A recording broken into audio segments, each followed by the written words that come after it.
handicap nanga nazwaki handicap na âge à 5 ans. Na âge à 5 ans nazwaki handicap. Ba parents nanga basali penda nyonso. To banda kokende kiné na Wileri.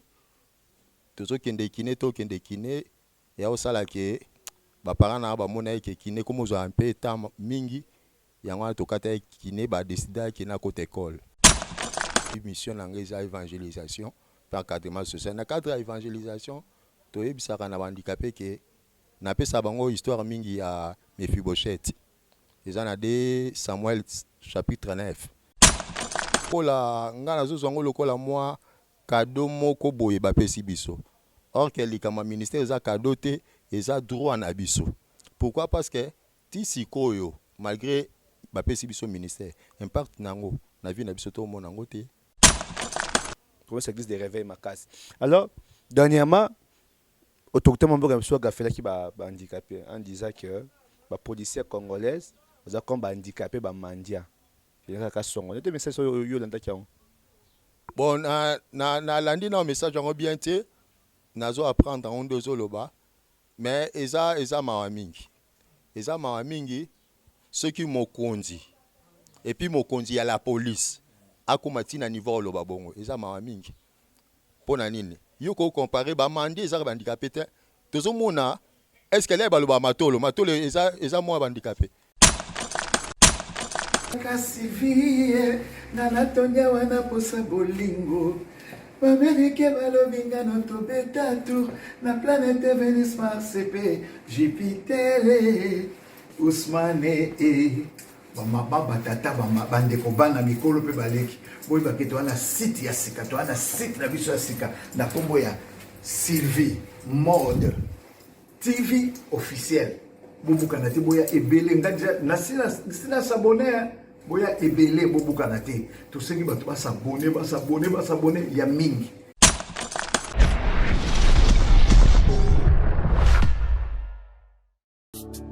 Abonnez-vous massivement sur notre chaîne YouTube Sylvie Mode officiel TV. Site ya Maman na biso Sylvie Lokeba bolingo ya handicapé. Abonnez-vous na site oyo Sylvie Mode officiel TV. Sylvie Mode officiel TV. Boya bossa abonné na officiel TV Mode Sylvie TV. S'abonner na site ya Maman na biso Sylvie Mode TV officiel. Boya ko s'abonner boya ebele. Boya hésiter te boya s'abonner bokozwa makambo ya kitoko. S'abonner ba diversité nyonso ezali makambo ya kitoko sans polémique parti prité makambo moko ya malamu na site oyo Sylvie Mode officiel TV.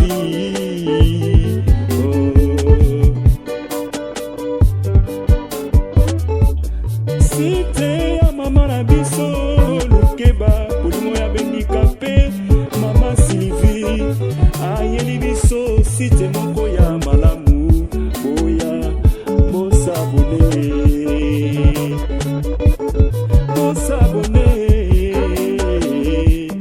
bosabone YouTube oyo bozali komona ndeko nanga eza na makambo ebele ekoki kobebisela yo mpe makambo. Alors bozaka ebele bongo na émission biso parlons les handicapés. Pour les handicapés eza l'unique et l'émission oyo na YouTube to be mingi ba handicapés généralité handicapés surtout parce que bien la société congolaise il y aura bango bo considérer bango mais d'autres places d'autres part ba considérer bango il y a un plateau na ngai na biso so de comme sous papa na biso pas pasteur alors se présenter ba kombo nae pe ça comme ça ni. Bonjour papa. Bonjour. Ko se présenter ba na biso ya parlons les handicapés ba yeba yo. Comme nanga pasteur Paulin Tangu naza pasteur na s'occupaka vision na biso ezali évangélisation et encadrement social à la personne vivant avec handicap. Alors, bon, je me sentais déjà que papa pasteur nous voulons que pasteur handicapé bazalati baza partout basa émission surtout au bien plus boyer biwana. Alors papa les émissions tu mis handicapé, je pense que bien des gens tu mis handicapé na niveau société, na niveau mabota. Comment évolution d'abord papa ti au comment handicapé zaki na ki mon côté zaki ki moi histoire muké na vie na yo. Si faut na raconter une histoire ya handicap nanga nga zwa ki handicap na âge à 5 ans. Na âge à 5 ans na zwa ki handicap ba parents nanga basali penda nyonso. To banda ko kende kiné na Wileri. Tozo kende kiné to kende kiné ya osala ke ba parents na ba mona ke kiné comme zo un peu temps mingi yango to kata kiné ba décider ki na côté école. Na banda école primaire ba banda o memanga na Mukongo na zo kende ti l'air na yo comme na 6e primaire nde na yo zo tricycle. Na zo tricycle na côté secondaire na yo sala humanité à section sociale na yo aussi ça na eu diplôme nanga avec 53%. Après na yo sala IEC nde naza gradué na sciences commerciales et financières. Ingénieur. Ouais, naza gradué. Yango nde naza pe nzamba yo sala grâce na zui pe musala à part musala nga pasteur naza fonctionnaire na sala na ses premiers fois centre de promotion pour femmes handicapées ya mame finole na Kasavubu. À part ça nzamba yo sala grâce na zwa ki pe moi si na bala ki pe. Je pense que qui histoire il y a papa Paulin, il y a petite histoire na ya vie. Je pense bien dans ma botte mususu on peut une question papa Paulin.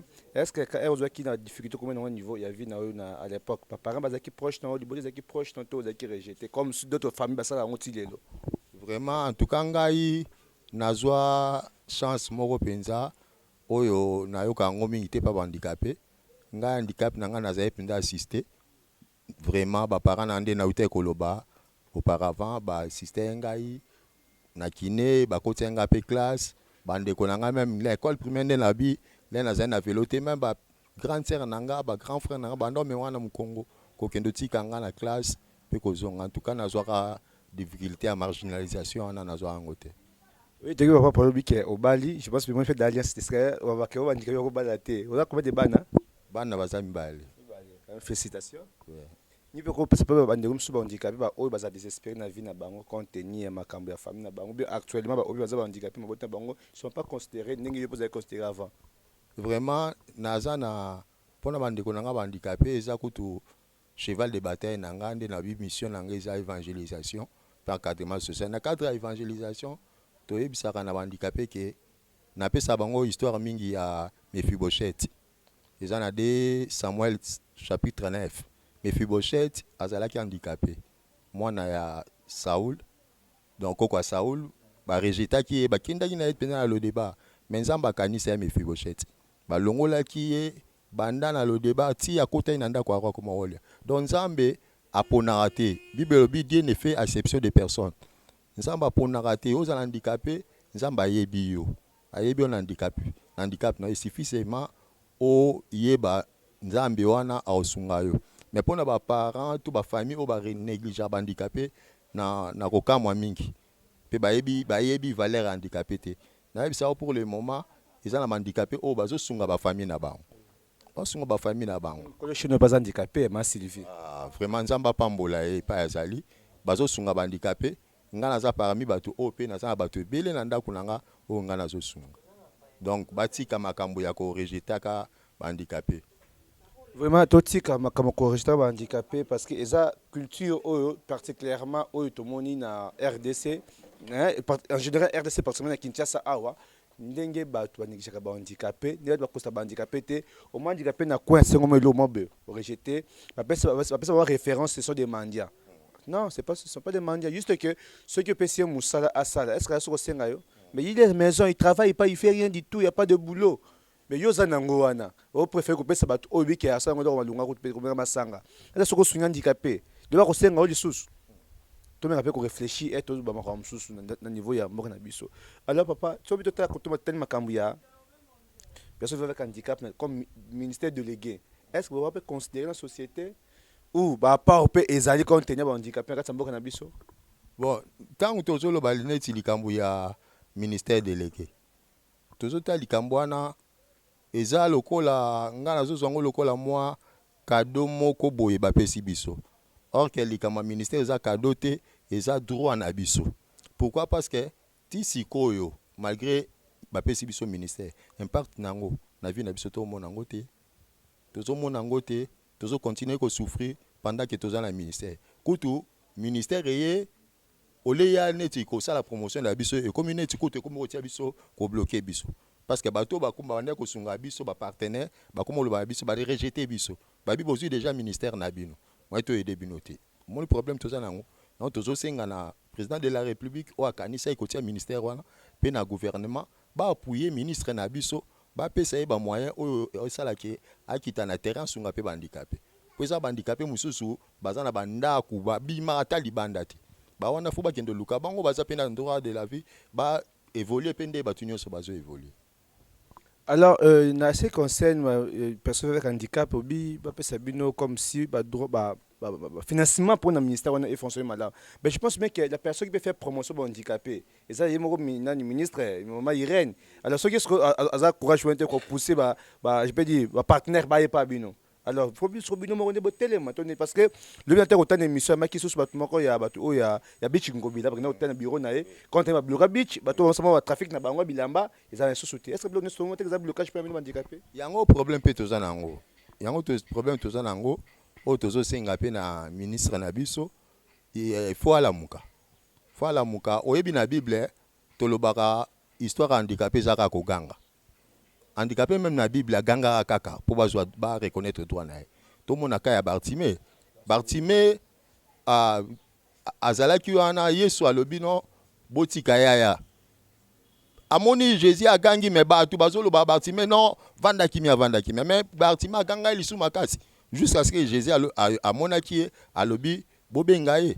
Ba mo baye batu wana banda ko pekise balobi baye ko epsa Bartimée babi prends courage je t'appelle. Donc, le ministre a dit qu'il faut aller côté l'élément. Aller côté l'élément, aller koloba, et puis aller un entourage naé. A fongolin un entourage naé, à côté de Batumusus Oyo, Bakoy ko aider. Puis on a Batumusu parmi handicapés, Ope Bakoy ko aider pour accoraper qu'on trouver un partenaire. Est-ce que au niveau du ministère, au secrétaire général, les alliés, la structure bien organisée, les alliés pour te espoir, on dirait que vous êtes belé. Baraki Tchassate, na RDC Bazar, province belé. Mais soit que ça va arriver qu'on s'organise. Est-ce qu'il y a aussi des structures bien organisées au secrétaire général, au Ebike, handicapé, il y a Tchangou Bazabo, il y a moi Bazabo. Est-ce que c'est aussi organisé toutes ces choses-là? Il y a un outil Koloba. Ministère Nabiso, ils ont un ministère moins complété. Ils ont un babilo qui est belé aux ministères, monsieur, entre autres, un outil Koloba, secrétariat général. Ils ont été. Donc, il faut quand même à Luka, à Fongola, où ils ont ministère. Il faut quand même un ministre Abunda. Pour le ministère Nabiso, quand biso penza, bien entendu, toujours le ministère délégué. Parce que le ministère délégué, c'est a la dépendance, il dépendre du ministère des Affaires sociales. Or, que tant que tu as le ministère à part entière. Tous en secrétariat général Nabiso, ils ont pu représenter dans la commune, ils ont pu représenter au niveau national. Il y a un peu de Luka. Alors, président Fatih, une initiative va bien, il y a que Sunga, handicapé, bien organisé, c'est bien, bon, mais c'est pas encore terminé. J'ai un homme live vraiment makasi. Quand tu as maman Irène comme ministre délégué des personnes avec handicap, c'est très bon.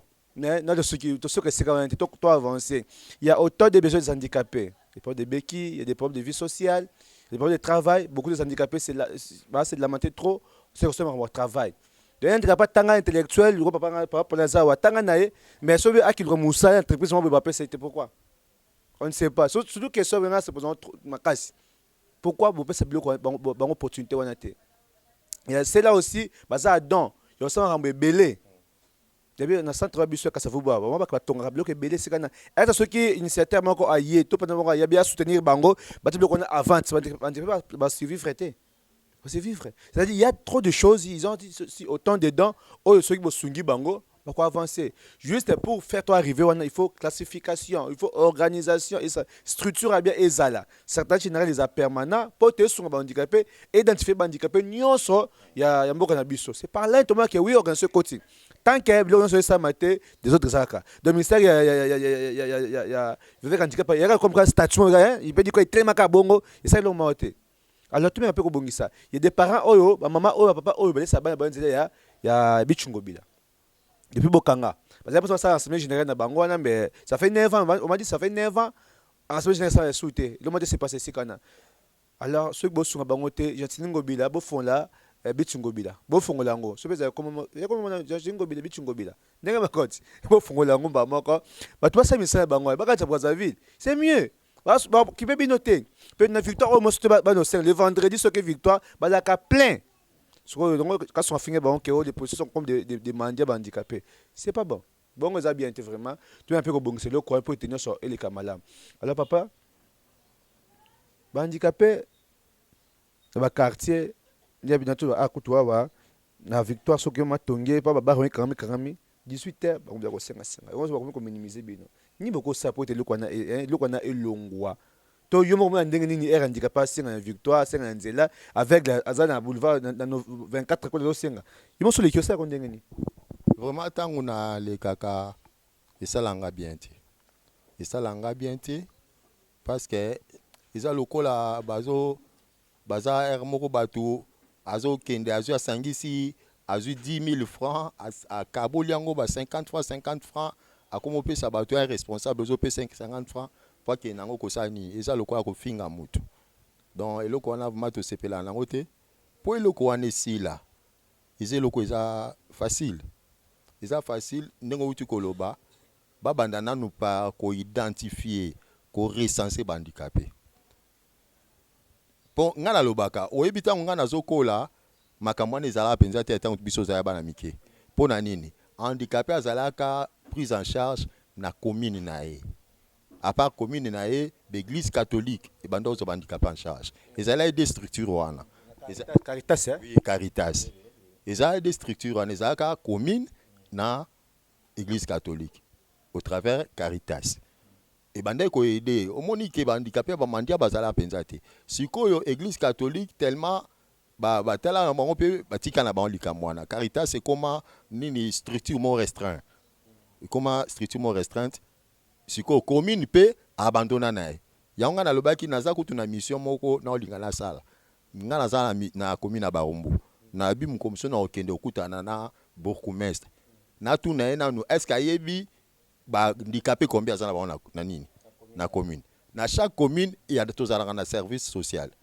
est-ce que politique sociale nini bourgmestre to commune azana ngo pona ba handicapé ya commune tout ça eza ba biloko o fo basala so basali biloko wana à partir déjà ya commune ba identifier bango ba andi ko occuper bango na vie sociale na bango c'est fini mendicité ko sila bato ba bientôt une chanson qui est pototé mais bato ba uta na Europe biloko wana eza bien organisé même quand en Europe to lo baka na ngambo akaka Brazzaville aw handicapé ko la chaise roulante boité obing pona o chaise roulante les kana sirouillerie tout na chaise roulante c'est dans les 400-500 $. Na Willery kutu, Willery au Barbengang, yanga, Babengango centre handicapé, ça centre handicapé, et ça l'hôpital. Ils ont l'hôpital, Babengango centre handicapé, parce qu'ils vendent un tricycle à $800, à $1000. Handicapé aux Ongondéni. Dans un pays, un grand pays comme la RDC, aucun monde handicapé, azo nguluma. Nase, ils ont soni makas, ils ont soni. Est-ce que à l'époque vous avez une organisation et bien tout partenaire vous avez une kala vous avez pas dans ba chaise roulante ba qui tout c'est quoi ya na lobby na tango akaleza ka église catholique nda banda opesa ngande na zoka chance à tricycle parce que père Aleki nanga zara sango autant na Belgique apesa mais na l'église na biso ya Saint Rombo ndeko nanga mo handicapé za na quartier ba pesa ka tricycle ba pesa ka ce qu'on une message qu'on a pas autorité parce que oui que comment passer il y a maman benayebi na bandal maman wana po hier za handicapé ya c'est ata vela pas il peut faire un mois na ndar bimarate pour ça la chaise était ce message qu'on a pas ba biso za libanda mas TV pe ota mission oyo to c'est une mission yo ba handicapé avant da awa na mushi na centre mushi non avant da awa il va awa pe na côté ya ke Allemagne le message qu'on a c'est pas de na biso ba o boza pour ça biloko to quoi pe centre pe boza kuna il y a autant des handicapés ba besoin belé. Je pense que tout ça peut monsieur va tout suspect tout ba mona bango ba besoin binoni okupe ça comme message pour na bango nyonso to bazali bandambo bon message na ko pesa bango na ebisa bango Bible lobi na Psaume 41 celui qui s'intéresse aux pauvres prête à Dieu message na kopesa bango yango na ntango bao s'intéresser na bapauvre nzambe nda ofuta bango. Alors so nzambe afuti yo nzambe aza mofuti malamu atikala na nyonga mutu te. Biso toza wana à travers biso tokopesa bango terrain oyo bakosunga bato. Toza na bandikape oyo toza na bisika oyo tokomema bango basunga bandikape. Alors, tu continues mission na biso pour les handicapés, tu es un pasteur Paulin, ozo beba handicapé, puis azo te yabino indirectement partie mission oyo. C'est-à-dire tu sais mission à chaque fois tu ma mingi batou, oboye biwana, belo tu mis pasteur Paulin, a te yabino directement et puis je vais dire terminer indirectement à travers émission oyo pour te boyo comme message à handicapé, pour cri des larmes à handicapé. Ceux qui m'a suivi à saluer mission oyo initiative oyo asbel naé, c'est vivre un handicapé, c'est juste que toute la sorte sur que bandicapé a difficulté et belé. Jusqu'à présent, sur les yeux, tu vas mingi, tu peux toi awa. Non, il y a ta visité, hein. Rare baya. Maman Emilia Zaki awa. Par exemple, maman Anne-Marie Mbazape awa awa. Donc maman aussi outil au dernier mission oyo. Oza prochainement Sylvio. T'as capé bloc mingi handicapé. Tu es comme ça malade, moi ça ba action pour handicapé. Baza ébélé. La structure est ébélée, mais non, ba sangisi ba place mon côté. Baza éparpillé. La structure boy songolo handicapé ok une structure songolo ok maluku structure pakala donc c'est-à-dire baza organisé té ceux qui yo partenaire ça pour ça que au sur handicapé comment dire que le ministère délégué ou va s'occuper na bango jusqu'à présent sans vous mentir je suis proche des handicapés normalement moi handicapé et le retour seli bango juste que na funa maman il là au sur ba lo so ba nini eh si bon tu comme tu le jour moko après ba moi se tira le bolien ndeni. Vous voyez? Alors, si vous apprendre bango métier, vous apprendre bateau, donc on va s'en aller, vous mieux sur bateau. Il y a ça malam. Baza donc je vous dis, baza donc kolamba, ba valide. Baza donc ça ba papa oyo ba lati sango ba siba, ba ninyo mayaka. Je vous dis, baza ba talent et belé, je vous dis sans vous mentir. Si vous êtes tembe oyo na kinya, vous to faire visiter bango, o komona. Moi bi wasala ka la boya, bo sunga bango, bo salisa bango. Pour ata to tra CG oyo. Tu vas dire que souffrir fin kabango ba mandia ba fin kabango bazanga tina kritika ba famille na bango ya propreté. Alors bosto sunga to salisa pote boka biso valeur ceux qui nga vali na souffrir bonga handicapé soka wapi ceux nga za en crise mpia ke betangai bonga handicapé soka wapi aka handicapé travailler na tesa ndako ceux qui nga nzui na moi ndila ke za difficulté na pesa it boso ma za ngoteza ko na kema nanga kapasi na pesa handicapé tu vois le problème le que s'est passé psychologie déplacement sur na mutu le boss sont handicapé vraiment et cause la malam alors structure na bino au place aux papa Paulin écrément dépend de nini na toza déjà dans les 25 ans hein? Déjà dans les 25 ans c'est première fois c'est pas tebe déjà puis tonga ka sa promotion c'est vraiment bato belé c'est première fois format bato belé makasi penza et ça structure je vais dire quoi bah outil oyo c'est la misala ezapé complet ou il y a des difficultés te ba outil ezapé incomplété hein toza na ba difficulté ba machine ezate ba mayaka o ba sala pe ezapé nzate donc ba esthétique kutu pe baza kutu atane le côté esthétique kutu ba ça dit façon manuelle donc ba difficulté ezali difficulté énorme solo partenaire ça pour ça aya et dès que vous êtes membre chef kuna message nous ko ça bango ba va décourager ba dès que vous êtes occupé déjà mboka na bino moko message ni pour convaincre bango pour te baya bazonga na bino ko za ni non na yebisa bango ba se décourager te ba besoin ezali baya kokuta na biso to yeba ko sunga bango pour ba répondre na ba besoin na biso vraiment boya to inviter bino surtout boya ko répondre ba besoin na bango. Je pense que les handicapés mis dans le plateau parlons des handicapés to sunga bango to salisa bango pour tenir sur les camarades so tiki bango raboim to soma zate mboka na biso Congo mboka ma problème pito pas chaque jour me se passera ah alors biso to souci bande ko na biso handicapé et à mutuellement ba handicapé ka physique té même mental tu peux être handicapé mo finga ka bango alors tu éviter biloko wana exactement mala omingité je vous dis et je vous confirme que handicapé ça dans est belé potentialité eza mingi mais peut découvrir ngonde boyande kaka bo découvrir ngonde boya celui boye eza malam so sungi bango eza malam je pense pasteur ba versa pesi bino soki botangi yango yo ndoza poto ndoza na États-Unis ou na Londres ou na Canada ou na Allemagne contactez ma Sylvie, contactez biso à Kinshasa. Vous rendre visite dans le centre où ils sont. À l'époque, surtout Yebaka, elle n'est pas équipe prise en charge de papa tout le awa na Caritas catholique. Catholique on peut on finir na bamboka ngo Congo. On buka buka comme na bango on va apporter un plus parce que catholique sont des missionnaires. Ba talibana ba ya kata santé que non, ba ba za besoin songolo. Bo so missionnaire ba ko yamboka ko place bitumeza place ma fingi ezali. Ba sa ndengeni. Alors sur biso ba to za ba bonne volonté, bonne foi, tout sur bango, puis ça bango. Alors projet non personnel, à part ma structure, nous avons un projet personnel, tant que pasteur, et vous avez des handicapés, au noir, tu vas péter. Donc, projet, il y a un projet, na musala otosande na bisibino na lobeki na vision na biso musala na sala ka eza tobenga ngo fondation missionnaire Levelesier toza un siège na biso na Barumbu na quartier Funa 1 na avenue Ngungu B90 nde toza wana soki pe bakomi wana pa wana nde tosala ba kilt chaque mercredi na chaque vendredi na dimanche mais mikolo tozaka na ba kilt ya semaine wana mercredi na vendredi tosala ngo na pourquoi mais dimanche to prier à 6h30 à 8h30 la kilt ke handicapé to valide pe bayaka non tant que lobby vision na biso eza évangélisation et encadrement social à handicapé lingo loba handicapé azala ye mokote handicapé aza na mwasi aza na bana aza na famille donc oignon ça approche handicapé nde vision na biso ba valide pe donc valide pe qui peut quoi ngapso na église jo mususu pe okota na ngai oui na ba valide bayaka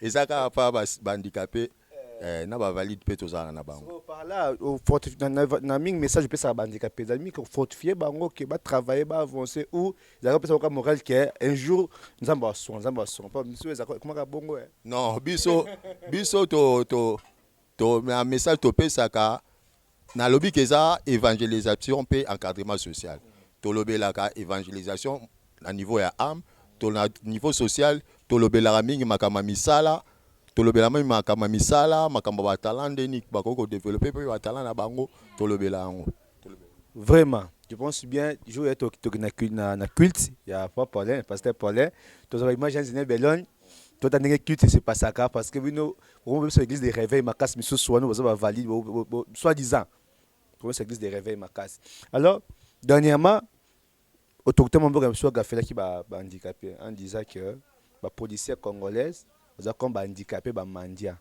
il y a ka songo des messages yo landa kiao bon na landi na message en bien té nazo apprendre en deux loba mais eza mawa mingi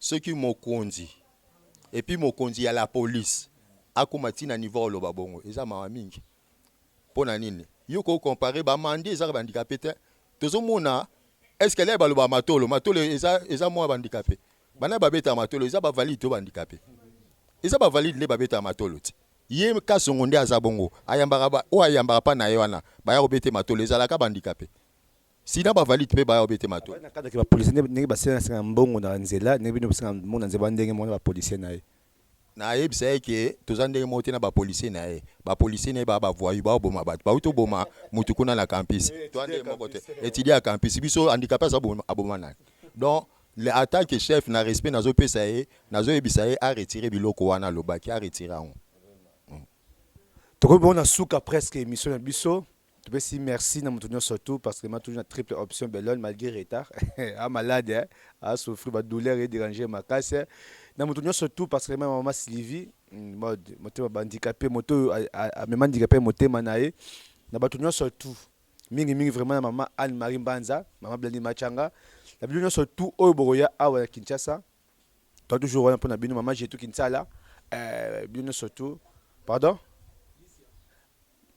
maman Lisa Deline oui maman Lisa Deline na personne peut me te place aux alliés en Angleterre personne peut te place aux alliés vraiment bien surtout bandika pas libanda mais bon ça peut structure à partir kuna place besoin en Europe bon peut-être pas un plus bandika pe oya ki ya moko na biso il y a autant de personnes je peux dire aux États-Unis parce que ce sont les Congolais partis aux États-Unis apporter ba aide probablement bandika pe vous avez libanda kuna c'est le kwana maman Sylvia Zali maman Lisa Deline zakuna mais bon sangana boyokana pour ba aide pour ba handicapé aza awa so ba sabi le connaître maintenant pour na biso vraiment to simplement ka so boye awa alors papa message asuka na yo ekoza nini message asuka na nga na yaki penga moko te mais message asuka nanga eza ke nazolinga naloba nanu na bandeko nanga bandikape eza malamu mingi bandikape bayeba nzambe Bible le Bible, vous connaîtrez la vérité vous affranchira. Mingi ya bandikape baza ya kokangama na ba vie ya ba bangi na ba vie moko ya bien te. Ceux qui ont yebi Yesu, Bible zoloba, celui qui est en Christ est devenu une nouvelle créature. Comme une nouvelle créature vient au changer. Et puis nazolinga ko bisa na bandikape ba se sous-estimate. Toza ba tu lokola ba tu mususu. Toza na défi na ba validité pour baza bandeko na biso, mais to linga pe ba valide pe ba yeba ke biso pe toza laka. Parce que Nzambe a pesi chance na mutu nyonso. Bible zoloba moye bima po na batu mala po na batu mabe. Soko moye bimi e bimaka po na ba valide. Et bima pe po na bandikape. Yango wana to luka quand même komisa batu pour to zwa pe place na société. Yango message asuka nako. Merci beaucoup, message asuka. Mais question ma bossana ki nene ba niveau église na yo.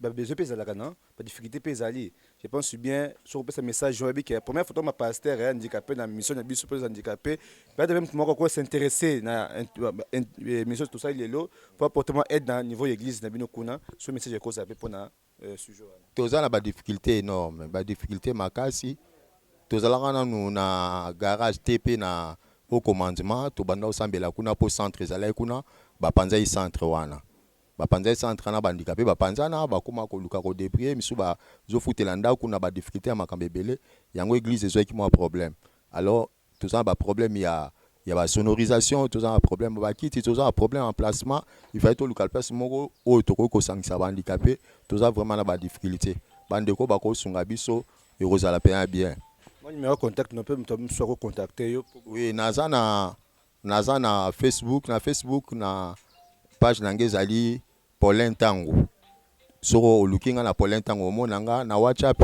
numéro nange ezali plus 243 84 441 46 27 na lobi plus 243 84 441 46 27 wana rozwanga malamu. Merci beaucoup pour l'invitation. Ça va.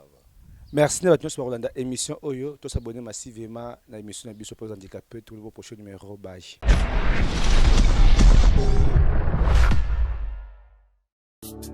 Abonnez-vous massivement sur notre chaîne YouTube. Sylvie Mode officiel. TV. Site ya Maman na Biso. Sylvie Lokeba. Bolingo ya handicapé. Abonnez-vous. Abonnez-vous na site Oyo. Sylvie Mode officiel TV. Sylvie Mode officiel TV.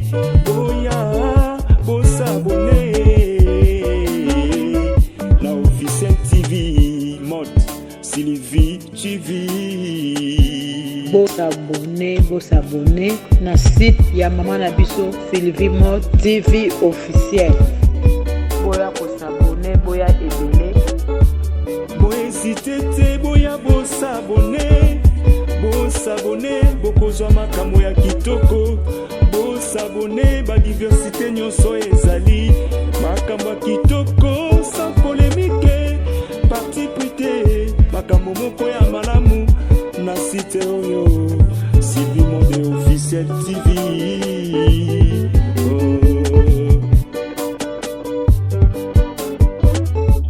Site ya Maman na Biso Lokeba Polimo ya handicapé Mama Sylvie ayeli biso site moko ya malamu boya bosabone